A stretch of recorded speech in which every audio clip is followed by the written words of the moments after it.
ഞാൻ പറഞ്ഞു തരട്ടെ പ്രാർത്ഥിക്കട്ടെ എങ്ങനെയാന്ന്. കർത്താവിന്റെ അടുത്തിരുന്നിട്ട് ഈ ഉള്ളിലുള്ളതെല്ലാം അതുപോലെ അങ്ങ് പറയുക. അതിന് പ്രാസവും വ്യാകരണവും ഭാഷയും അതിന്റെ വാക്യങ്ങളും അതിന്റെ ഭംഗിയൊന്നും നോക്കണ്ട നിങ്ങൾ. അഖിലാണ്ട കടാഹങ്ങളെ സൃഷ്ടിച്ച അണ്ടകടാഹങ്ങളുടെ പരമ്പരയുണ്ടായ വിധാതാവായ ദൈവം തമ്പുരാനെ പഞ്ചഭൂതങ്ങളുടെ ആകത്തുക എന്നൊക്കെ അത് പറയണ്ട. അപ്പൊ അതുകൊണ്ട് ഞാൻ പറയാണ്, അവനവൻ അറിയാവുന്നത് പോലൊക്കെ പ്രാർത്ഥിച്ചാ മതി. ലോകത്തുള്ള എല്ലാ പ്രയർ ബുക്കും വാങ്ങിച്ച് കാശ് കളയരുത്. ഒരുപാട് നമ്മുടെ യങ്സ്റ്റേഴ്സ് പ്രാർത്ഥന വെറുത്തത് എങ്ങനെയാണെന്നറിയാം?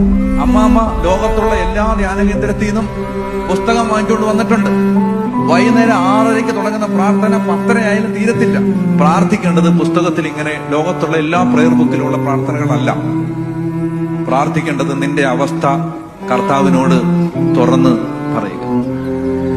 അറിയാവുന്ന പോലെ പറഞ്ഞാൽ മതി, കർത്താവേ ഇത് സഹിക്കാൻ പറ്റുന്നില്ല, എന്നെ കൊണ്ട് പറ്റുന്നില്ല, ഞാൻ എന്നാ ചെയ്യേണ്ടത്, എനിക്കൊരു വഴി കാണിച്ചതാ എന്റെ കർത്താവേ, എന്റെ അവസ്ഥ ഇതാണ്.